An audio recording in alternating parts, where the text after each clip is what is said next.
John Brown's Raid on Harper's Ferry by Herman.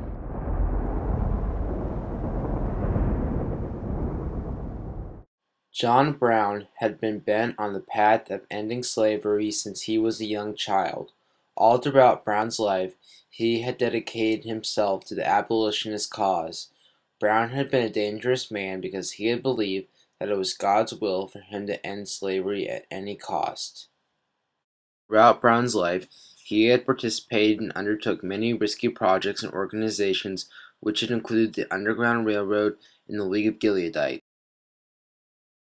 No matter how well-intentioned Brown had been, it had ultimately ended in his demise and turned into an underlying cause of the American Civil War. John Brown was born on May 9, 1800 in Torrington, Connecticut. Brown's family had been very devoted Christians, which would play big roles later on in Brown's life. When John Brown was 5 years old, his family had moved from Torrington, Connecticut to the northern parts of Ohio. During the early 1800s, Ohio had been strongly made up of abolitionists. Seeing how Brown was at a very impressionable age of being 5 years old, he was basically molded from the religious teachings of his family, along with the pro-abolitionist teachings of the people in Ohio that would make Brown become what would eventually be a very deadly force. To start off his career as an abolitionist, Brown took part in the Underground Railroad, in which he to help escaped slaves make it to the North where they could be free. One of the most famous escaped slaves had been Harriet Tubman, with whom worked alongside Brown when he was helping to free more slaves using the railroad. While still fairly young, Brown got more involved in other various organizations in the name of abolition, which eventually built up to Brown's raid on Harpers Ferry, Virginia.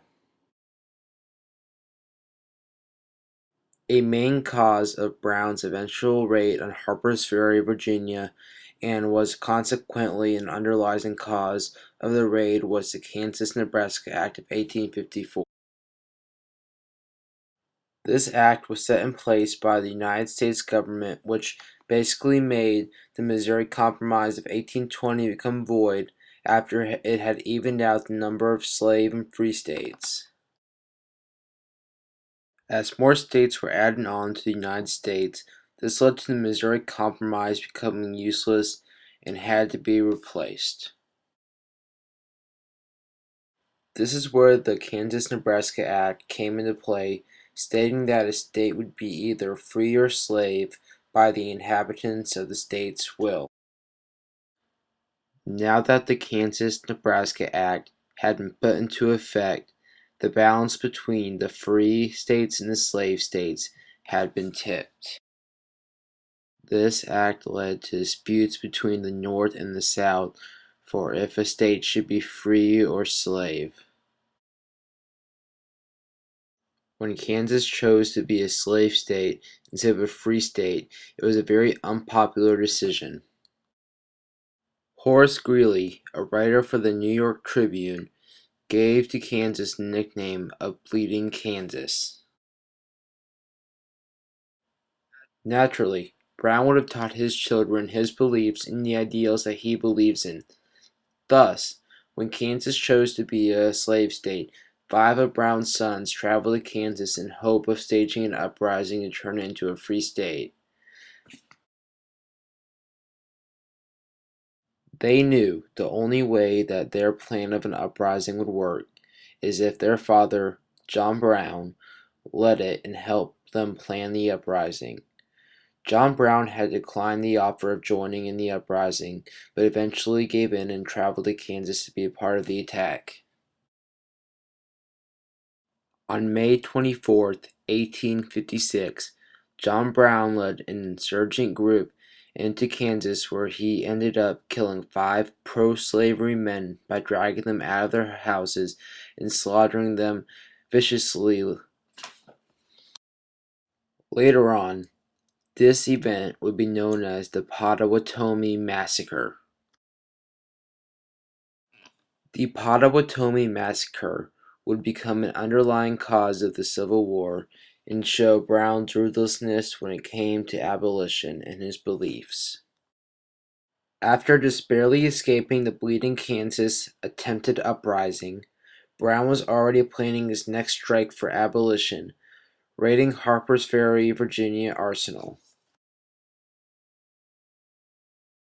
Brown, after a few short years of planning, managed to get every little piece of detail into his plan. From every angle, Brown's plan seemed almost impeccable. John Brown had managed to get a hold of enough men and weapons for the raid, making his plan seem all but perfect in the eyes of everybody involved. Even though Brown's plan seemed foolproof, the men involved were still a little bit apprehensive because if they managed to succeed, it would greatly advance the abolition cause, but if it failed, it could set the cause back just as far. Finally, after a few years of planning his raid in Harpers Ferry, Virginia's arsenal, in hopes of staging a slave rebellion in the process, Brown went through with it on October 16, 1859.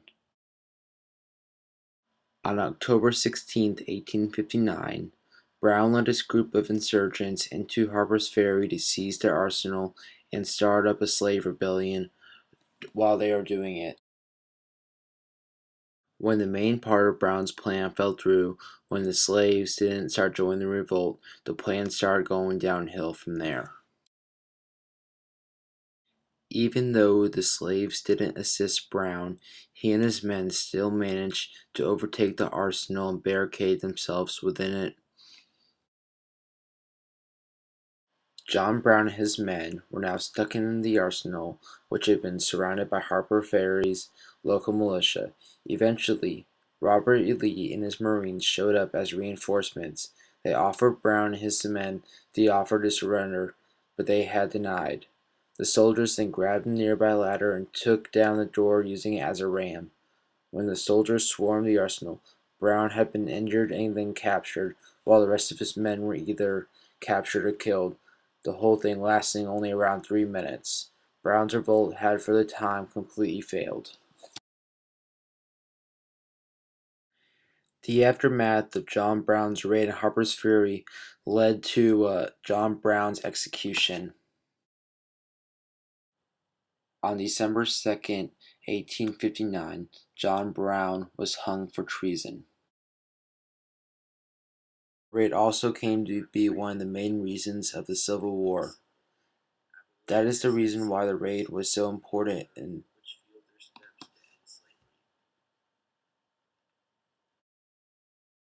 the raid also came to be one of the main reasons of the Civil War. This is the reason why the raid was so important in history even though it had failed.